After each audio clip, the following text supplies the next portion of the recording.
Oi, gente, tudo bem? Vamos resolver essa questão da UNB, que é uma questão bem extensa, tá? Então eu vou fazer por partes e é uma questão então que vai ficar um pouquinho demorado. Tô abrindo ela aqui, ó, tá? Então vamos lá, vamos ler juntos. Quando a molécula de glicerina é colocada em solução aquosa, um átomo de hidrogênio migra da carboxila para o grupo amina, formando de um lado um carboxilato carregado negativamente e do outro um grupo NH3 carregado positivamente. Se a gente olhar a molécula abaixo, ó, o NH3 está à esquerda, é um HHH, então eu tenho um H3 aqui. Então do lado direito fica negativo nessa ponta aqui, ó, né? Nesse ponto eu tenho uma carga negativa, e do lado esquerdo, que é o NH3, positivo. Isso que ele falou no enunciado, né? Então isso é um dipolo elétrico. Continuando, essa molécula apresenta, portanto, um dipolo elétrico. A figura representa uma molécula em solução aquosa com as cargas situadas no plano cartesiano, x, o, y, e aí ele dá a distância, ó. Se vocês repararem, da região central desse ponto aqui, ó, até a carga negativa, a distância d por 2, do ponto aqui, ó, bem no centro aí do eixo, né, a carga positiva também d por 2. Nessa figura, a MN, então temos aqui o ponto lá em cima, ó, AMN, tá lá em cima o ponto, ó, representa pontos nesse plano cartesiano e H a distância até ele. Então, H, ó, é a distância da origem do eixo, do centro aqui, entre o dipolo elétrico, as duas cargas positivas e negativas, e o ponto A. Considerando esse modelo, julgue os itens. Eu vou fazer item por item, tá? Porque né, é uma questão extensa. São 5 itens. Eu vou fazer o primeiro item, que é o 51 da prova. Nesse item, ele afirma o sentido do campo elétrico resultante lá no ponto A é de A para M. Ele está falando que o campo elétrico resultante aqui é de A para M. Então vamos ver se isso é certo ou errado. Vamos lá. A carga positiva, que está aqui, né, na região esquerda da molécula, ela cria um campo de afastamento. Então, se eu desenhar o campo que ela cria, ó, lá no ponto A, vai ser um vetor de afastamento. Esse aqui é criado pela carga positiva, o vetor campo. Já a carga negativa, que está do lado direito da molécula, ó, como ela é negativa, ela vai criar um campo de aproximação. Então, se eu desenhar o campo que ela cria, ó, lá no ponto A, vai ser um campo, um vetor campo de aproximação. Ao somar esses dois vetores, eu tenho o vetor resultante. Já dá para observar que não vai ficar de A para M, né? Como que eu vou somar os dois vetores? Eu vou usar o método do paralelogramo, ó. Paralelo, paralelo, aqui está o vetor resultante, ó, que vem da soma dos dois vetores. Então, esse é o vetor campo resultante no ponto A. Ele não é de A para M, ele é de A para N, ou de M para A, né, o sentido. Então, a afirmação 51 é errada. Acompanhe a próxima afirmação. A afirmação 52. Então, a afirmação 52, se é errada ou certa, né? Considerando que a distância H seja muito maior que D, então olha ali onde está o H na figura, né? E olhem onde está o D. O que permite fazer a aproximação que o seno de θ é igual a tangente, então o fato desse H aqui, ó, ser muito maior do que esse D, né, faz com que o seno do ângulo θ seja muito próximo da tangente desse ângulo θ, que é o ângulo que está aqui, ó, né? O θ está ali em cima. E como que eu calculo o seno do θ? Então, o seno do θ vai ser cateto oposto, que é D sobre 2, né? Por hipotenusa. Aí, ó, onde está a hipotenusa ali, ó? A hipotenusa, ó, é esse lado do triângulo aqui. Considerando que um cateto é D sobre 2 e o outro é o H, a hipotenusa, né, usando Pitágoras, vai ficar raiz quadrada de D ao quadrado sobre 4, né? Vou colocar D sobre 2 ao quadrado. Então, D, que é a mesma coisa, né? Mas vou deixar em função, sobre 2 ao quadrado, mais H ao quadrado, né? Então eu tenho esse lado que é a hipotenusa. Então o seno do ângulo θ vai ser cateto oposto, D sobre 2, dividido por raiz quadrada de D sobre 2 ao quadrado, mais H ao quadrado, que é a hipotenusa, eu usei Pitágoras, né? Então a tangente do θ, ela também fica muito próxima desse valor, né? Vamos continuar lendo. É correto, então, concluir que o campo elétrico resultante lá no ponto A é igual. Então, o campo elétrico resultante no ponto A, ó, foi o item passado, está na figura, é o vermelho aqui, né? Ó. Esse aqui é o campo elétrico resultante no ponto A. Então, vamos determinar esse campo elétrico. Vamos ver se essa afirmação é correta. Então vamos lá, vou fazer por decomposição de vetor.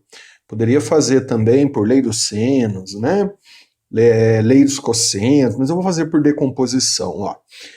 Como que eu calcularia o vetor campo elétrico E laranja, que é provocado pela carga positiva, né?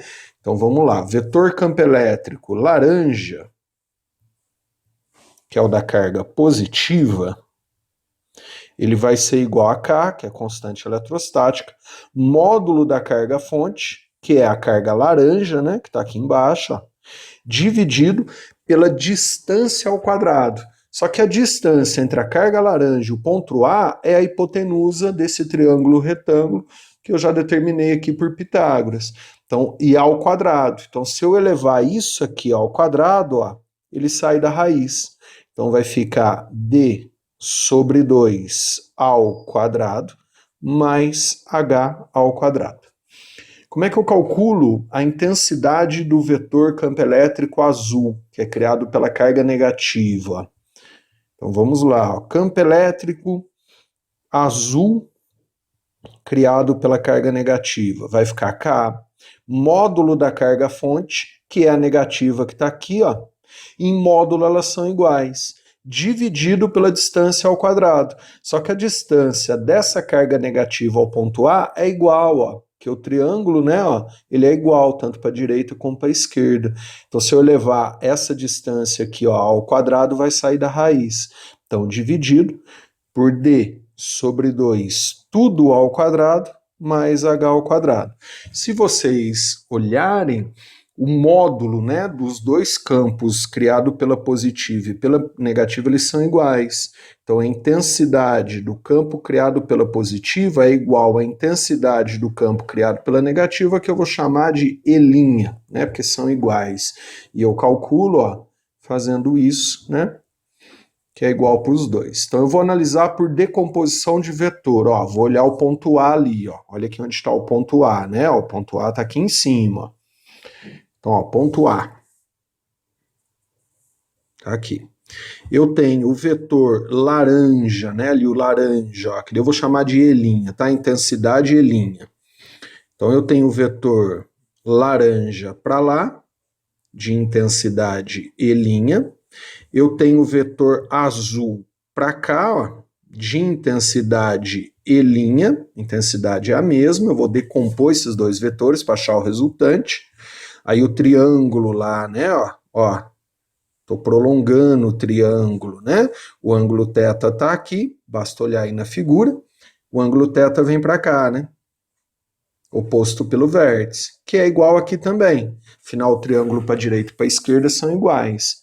Se eu fizer as componentes verticais, ó, eu vou ter uma componente para cima, que fica E' cosseno de θ, e uma componente para baixo, deixa eu fazer na cor correta, né? Para ficar certinho. Como eu avisei, né, essa é uma questão extensa. Outro vetor para baixo, que também vai ser E' cosseno de θ. Eu fiz a decomposição desses dois vetores, né? E' cosseno para cima, E' cosseno para baixo se equilibram. Ó. Agora, e as componentes para a direita? Os dois têm, né? Eu vou pegar esse vetor ó, e decompor ele para cá, esse vetor também para cá. Então, aqui vai ficar uma componente que é o E' seno de θ, que vem do azul, né? E outra componente aqui, ó, que é o E' também seno de θ, que vem do laranja. A soma desses dois vetores equivale a resultante, né? Voltando aqui no desenho de cima, ó, que é o vermelho ali, ó. Né? Que é esse vermelho que é a resultante, que é o que eu quero. Então eu vou somar as duas componentes, ó. Então o vetor resultante E vai ser igual a E' seno de θ mais E' seno de θ, que é um componente da azul, ó, e outra componente da laranja, né, para a direita.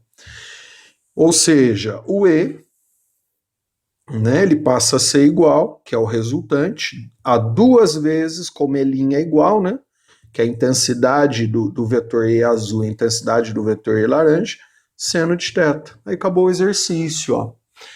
Que eu tenho seno de θ e sei como calculo o E'. Então isso aqui, ó, vai ficar E vai ser igual duas vezes, ó, a intensidade do E', né? Que eu chamei, né? Tanto faz o azul ou o laranja, né? Vai ficar igual a K vezes Q dividido por D sobre 2 ao quadrado mais H ao quadrado vezes o seno de θ.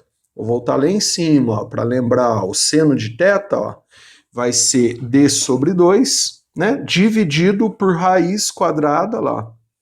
Então vai ficar assim, ó, seno de θ, D sobre 2, dividido por raiz quadrada de D sobre 2, tudo ao quadrado, mais H ao quadrado, né?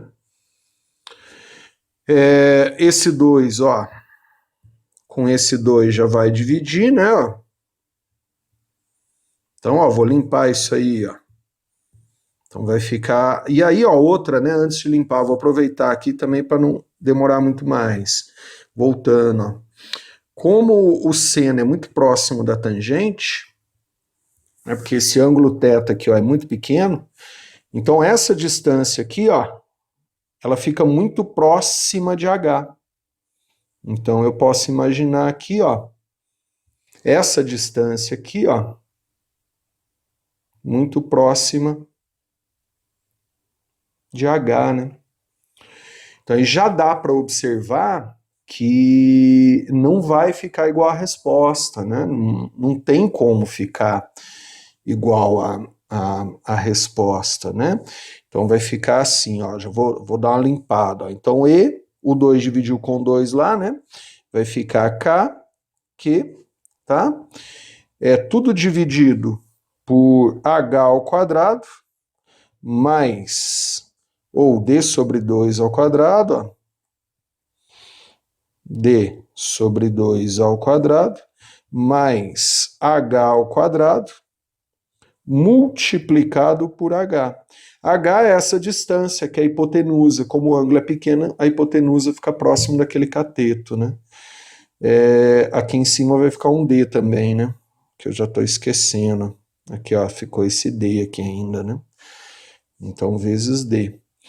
Então, olhando isso aqui, ó, se vocês analisarem o que ele escreveu aí como E, dá para ver nitidamente que nunca na afirmação 52 vai ficar igual, né? Vai chegar no que ele escreveu aí. Então, a afirmação 52 é errada. Vamos analisar agora a afirmação 53. Considere que os 3 átomos que formam o carboxilato estejam posicionados sobre os vértices de um triângulo isósceles com ângulo interno de 120 graus. Então, se vocês olharem aqui ao lado direito da molécula, ele está falando que aqui, como se fosse um triângulo isósceles com o ângulo aqui, de 120 graus, tá? Considere ainda que a distância de um dos átomos de oxigênio, o oxigênio está aqui, oxigênio, oxigênio, né? Até o átomo de carbono, o carbono é esse, que é um carbono, 2 oxigênios. Então a distância entre um átomo de oxigênio e um de carbono seja de 1,3 angstroms. Eu vou redesenhar o triângulo aqui, tá? Então tá aqui, né? Aqui seria o átomo de carbono, aqui um de oxigênio, aqui o outro de oxigênio, e o ângulo interno aqui de 120 graus. Eu vou dividir na metade aqui, vai ficar 60 e 60, tá? Aí vamos continuar aí a leitura, né? Então ele fala, que a distância entre um átomo de oxigênio e o de carbono é de 1,3, então essa distância aqui, vai ser de 1,3 angstroms. E que uma das cargas do dipolo esteja posicionada no ponto médio do segmento cujas extremidades são os 2 átomos de oxigênio.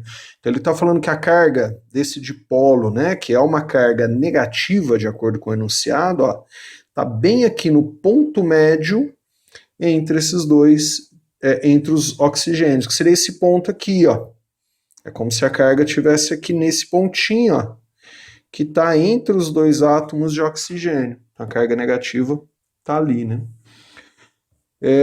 Nessa situação, é correto afirmar que essa carga aqui negativa, que está entre os 2 átomos de oxigênio, né, que estaria ali naquele ponto, essa carga está a mais de 0,6 de distância do átomo de carbono. O átomo de carbono está lá em cima. Então, o que ele está perguntando é essa distância aqui,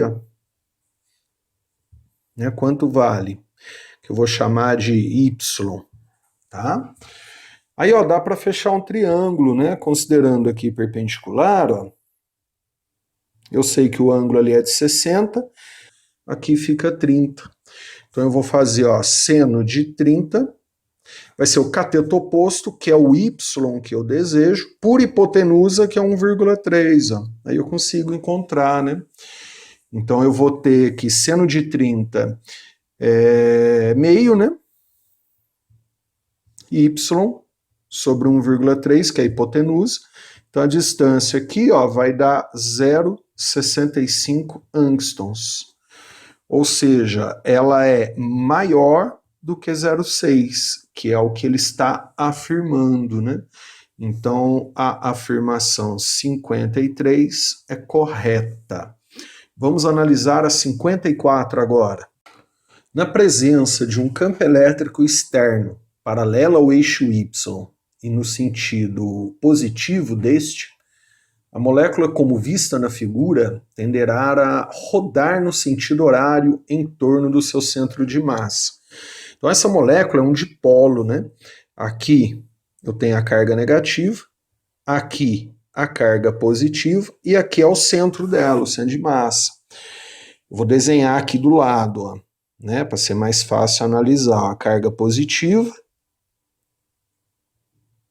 a carga negativa, né, um dipolo, seu centro de massa aqui. Aí o que ele afirma é, se eu colocar aqui um campo elétrico para cima, ou seja, no mesmo sentido que o Y, imagina um campo elétrico aqui para cima, essa partícula vai girar. Para qual sentido ela gira, né? Então, se eu tenho um campo elétrico e cargas elétricas, aparece a força, né?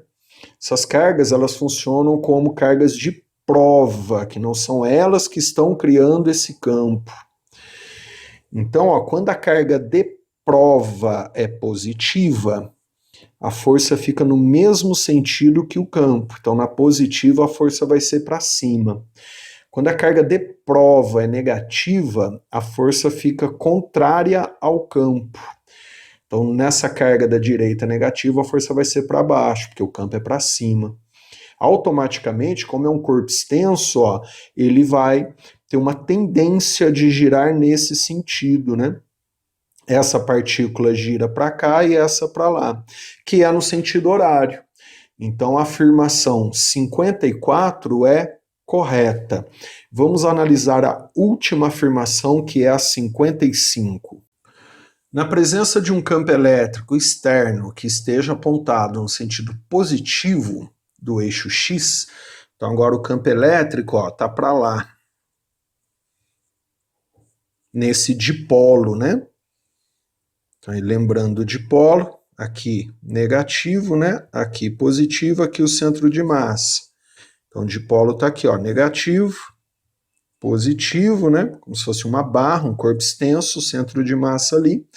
E agora um campo elétrico para a direita, seguindo aí o eixo X. Em torno apontado sentido positivo, a energia eletrostática da molécula será máxima. Essa afirmação envolve um pouco da mecânica de sistema conservativo, né? Como eu tenho cargas de prova dentro de um campo elétrico, a força que aparece nessas cargas de prova é a força elétrica. Vamos desenhar a força ali, ó, no dipolo, né? Então tá aqui a positiva, tá aqui a negativa, como se fosse uma barra, né? Uma molécula só. O campo elétrico é para a direita. Essas duas cargas, elas funcionam como cargas de prova, e sempre que eu tenho a carga de prova dentro de um campo elétrico já existente, que não foi criado por elas, vai aparecer nessas cargas a força elétrica. Na carga de prova positiva, a força atua na mesma direção e mesmo sentido que o campo, então é para a direita. E na carga negativa, a força atua com a mesma direção e sentido contrário, então é para a esquerda. Considerando que esse dipolo é uma coisa só, na verdade, né? É uma molécula única e eu tenho uma força para a direita e outra para a esquerda, eu posso afirmar que essa molécula encontra-se em equilíbrio, ou seja, em repouso. Aí o que tem a ver com a parte da mecânica de sistema conservativo, como eu falei anteriormente, né? Vamos lembrar, estou fazendo uma pequena revisão. Força elétrica está na classe, né, classificada como força conservativa. E só tem a força elétrica nas moléculas. Se a força é conservativa, o sistema é chamado de sistema conservativo. E em um sistema conservativo, lá da mecânica, né? Sempre que eu tenho energia cinética, então isso aqui eu estou considerando como energia cinética. Então, energia cinética igual a zero, a energia potencial do sistema, energia potencial, ela é máxima. E vice-versa. Se a energia cinética for máxima, a potencial é zero. Como a partícula está em repouso, porque o sistema está em equilíbrio, porque as duas forças ficaram opostas na mesma molécula, então a resultante das forças é zero, eu posso afirmar que essa molécula, né, nesse sistema que é conservativo, a energia cinética é zero. Por se tratar de um sistema conservativo, porque a força elétrica é conservativa e são as forças que atuam, num sistema conservativo, sempre que a energia cinética é zero, a potencial é máxima, que é o que ele está perguntando. Ele perguntou da energia eletrostática. Energia eletrostática ele deve estar se referindo como energia potencial elétrica, né? Energia potencial eletrostática. Então, é máxima. Consequentemente, a questão 55 é certa. Beleza? Fica aí essa longa questão, né? Bela, inclusive, muito legal, clássica da UNB, para quem não conhece o vestibular da UNB, bem-vindo, né? Para mim é um dos mais difíceis do Brasil, inclusive. Espero ter contribuído, né? Não esquece só de deixar o like, né? De compartilhar, de se inscrever no canal, né? Para ajudar o projeto, né? Para a gente ter algum retorno, para saber que vocês estão curtindo. Um abraço, bons estudos, até os próximos vídeos.